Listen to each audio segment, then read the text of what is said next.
Hi అండి. Ice cream ఇంట్లోనే ఎలా తయారు చేసుకోవాలో చూసేద్దాం రండి. ఈ ఐస్ క్రీము చాలా ఇష్టపడతారు చిన్నపిల్లలు. ఎలా తయారు చేసిస్తే మన ఇంట్లోని ఐటమ్స్ తోటి మనం ఈ ఐస్ క్రీమ్ని తయారు చేసుకోవచ్చు.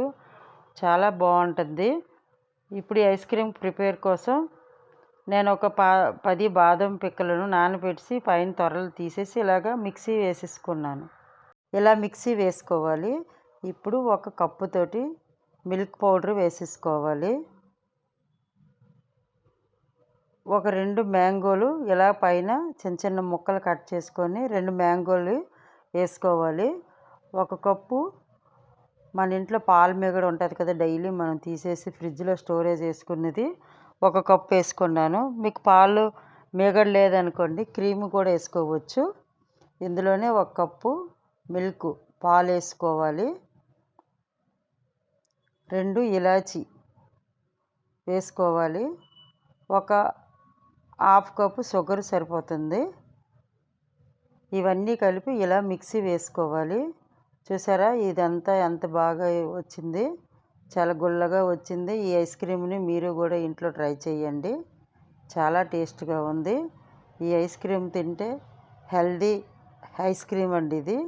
నేను వేసినవన్నీ కూడా మంచి మంచి ఐటమ్సే వేసాను. మీరు అది చూసి ట్రై చేయండి.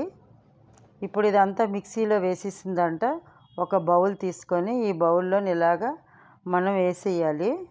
వేసేసి మూత పెట్టేసి ఒక 4 గంటల వరకు మనం ఫ్రిడ్జ్లో ఉంచేయాలండి. 4 గంటలు ఫ్రిడ్జ్లో ఉంచేసి మళ్ళీ ఇప్పుడు ఇది మళ్ళీ తీసేసుకోవాలి. మళ్ళీ తీసుకొని ఇలా చూసారా ఇంకా మనకు అవ్వలేదు సరిగా ఐస్ క్రీమ్ కదా. ఇప్పుడు మళ్ళీ మనం మిక్సీ వేసుకోవాలి. ఇది చూసారా మళ్ళీ మిక్సీ వేసుకుంటే ఎలాగ ఐస్ క్రీమ్ కలర్ వచ్చేసింది. చాలా టేస్ట్గా ఉందండి ఐస్ క్రీము. చూడడానికే ఎంత బాగుందో చూసారా. ఈ ఐస్ క్రీమ్ శుభ్రంగా మిక్సీలోని ఇలా చేసుకొని మళ్ళీ మనం అదే బౌల్లోని ఈ ఐస్ క్రీమ్ అంతా కూడా మనం వేసేయాలి. బాదంతో చేశాను కాబట్టి చాలా టేస్ట్గా ఉంది. హెల్దీ అండి ఇది.